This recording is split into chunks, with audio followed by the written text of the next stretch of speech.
बिस्मिल्लाहिर्रहमानिर्रहीम। अस्सलाम वालेकुम व्यूअर्स, आज हम आपके साथ रेसिपी शेयर करेंगे। एलोवेरा जेल का तेल बनाएंगे, बहुत ईजी और आसान तरीके से बनाएंगे। बताते हैं आपको बनाने का तरीका।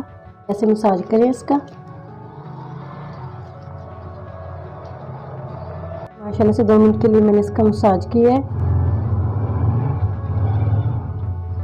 बिस्मिल्लाहिर्रहमानिर्रहीम। अस्सलाम वालेकुम व्यूअर्स, आज हम आपके साथ एलोवेरा जेल से बनाएंगे तेल बनाएंगे। इसे तेल बहुत आसान तरीके से बनाएंगे। एलोवेरा हमने सारा उसके ऊपर से उतार दिया। चम्मच लेंगे, चम्मच से ऐसे इसको निकाल लेंगे। इसका पल्प या इजी और आसानी से ऐसे निकल जाता है माशाल्लाह अल्हम्दुलिल्लाह।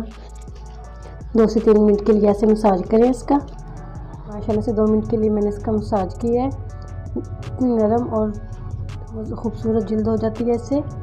सारा निकल चुका है इसका। हम इमरान के 2 कैप्सूल डाल देंगे।